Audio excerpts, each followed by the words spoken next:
हमारे प्यारे से यूट्यूब चैनल अमित एकेडमी में स्वागत है। आज हम आप लोग को क्लास 12th का केमिस्ट्री का यूनिट 1 पढ़ाने जा रहे हैं, जिसका नाम है सॉलिड स्टेट। सॉलिड स्टेट, ठोस अवस्था। ठोस अवस्था। यूनिट शुरू करने से पहले हम थोड़ा सा जान लेते हैं कि हमारे जितने भी हमारे वैज्ञानिक और साइंटिस्ट हैं, सारे ने पूरे यूनिवर्स को 2 भागों में बांटा अपनी स्टडी की सुविधा के लिए। 2 भागों में बांट दिया। पहला मैटर, दूसरा रेडिएशन। यानी हमारे ब्रह्मांड में सूर्य, तारा, ग्रह, उपग्रह, पृथ्वी सब कुछ ले करके वैज्ञानिकों ने अपनी स्टडी के अध्ययन की सुविधा के आधार पर पूरे ब्रह्मांड को 2 भागों में बांटा। यानी whole universe can be classified into 2 category. First one is called matter, second one is called radiation. What is matter? Matter होता क्या है? तो जिसके पास कुछ द्रव्यमान हो, कुछ आयतन हो, anything having some mass and volume known as matter. Like example, हवा। हवा क्या है? एक पदार्थ है। क्यों? क्योंकि हवा को हम लोग ब्लैडर यानी कि बैलून वगैरह या पन्नी वगैरह में बंद करके हम लोग तौल सकते हैं। हम लोग ले लेते हैं जल। जल क्या है? पदार्थ है। हम लोग बात कर लेते हैं पृथ्वी। पृथ्वी क्या है? पदार्थ है। हम लोग बात कर लेते हैं सूर्य। सूर्य भी क्या है? पदार्थ है, क्योंकि सूर्य के अंदर हाइड्रोजन गैस रहता है और ये तेज गति से घूमते रहते हैं, आपस में टकरा करके हीलियम का निर्माण करते हैं, जिससे हमें बहुत सारी ऊर्जा भी मिलती है। दूसरा बात हम लोग देखेंगे रेडिएशन। जो द्रव्यमान विहीन हो, द्रव्यमान विहीन हो, जिसके पास कोई द्रव्यमान ना हो, आयतन विहीन हो, आयतन विहीन हो, जिसके पास आयतन भी ना हो। कहने का मतलब यह हुआ कि anything having no mass, no volume, known as radiation. Like example, जैसे कि हम लोग देखेंगे प्रकाश। प्रकाश के पास ना तो द्रव्यमान है और ना ही आयतन है। हम लोग बात कर लेते हैं ऊर्जा। ऊर्जा के पास ना तो द्रव्यमान है और ना ही आयतन है।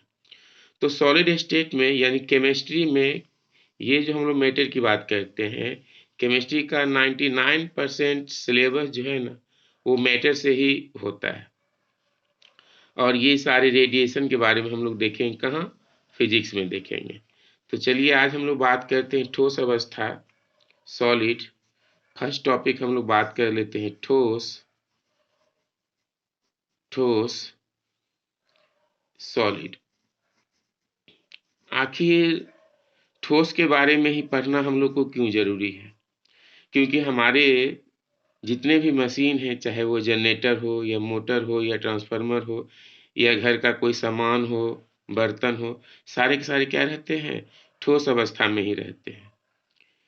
अब ये ठोस अवस्था में ही रहते हैं, इसलिए ठोस के बारे में डिटेल से पढ़ना बहुत ही जरूरी है। इससे पहले हम थोड़ा सा बात कर लेते हैं फिजिकल स्टेट ऑफ मैटर, पदार्थ की भौतिक अवस्थाएं।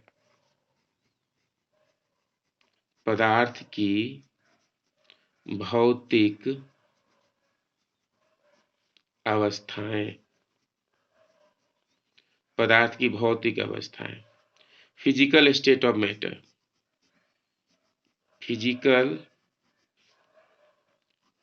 State of matter. यूं तो पदार्थ की 5 भौतिक अवस्थाएं हैं, 5 अवस्था हैं, लेकिन इन 5 अवस्थाओं में 3 अवस्थाओं को हम लोग डेली देखते हैं, डेली उसके बारे में जानते हैं। और पदार्थ की जो 2 भौतिक अवस्थाएं हैं, प्लाज्मा अवस्था और बोस आइंस्टीन, इनके बारे में देखने को या जानने को हम लोग को नहीं मिलता है। इसलिए जो बेसिक चीज़ें हैं, जो हम लोग आए दिन प्रतिदिन देखते रहते हैं, उसके बारे में बात करेंगे। पदार्थ की भौतिक अवस्थाएं।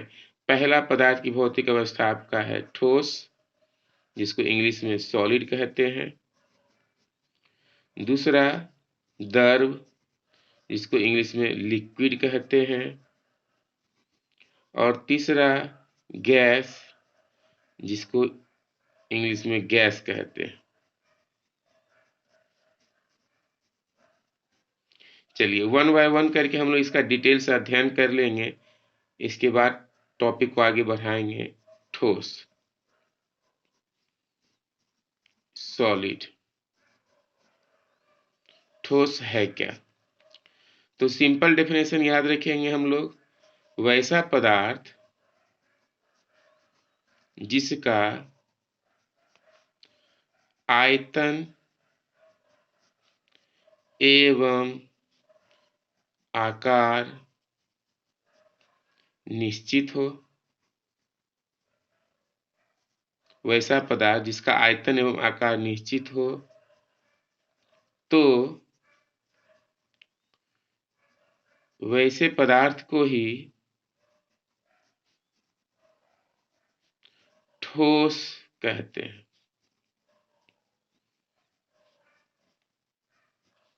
तथा पदार्थ की उस अवस्था को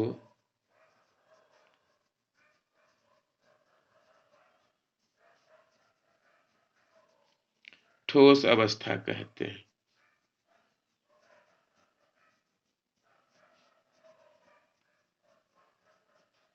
वैसे पदार्थ को ठोस पदार्थ कहते थे, पदार्थ की उस अवस्था को ठोस अवस्था कहते हैं। जैसे आपका बर्फ हो गया,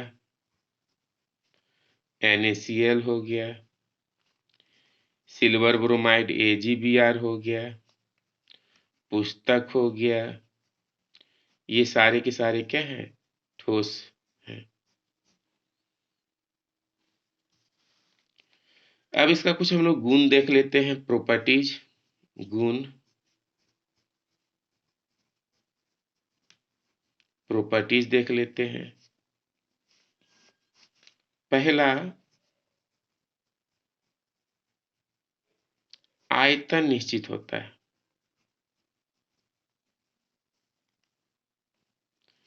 दूसरा आकार भी निश्चित होता है। तीसरा इनके कण सिर्फ कंपन करके रह जाते हैं।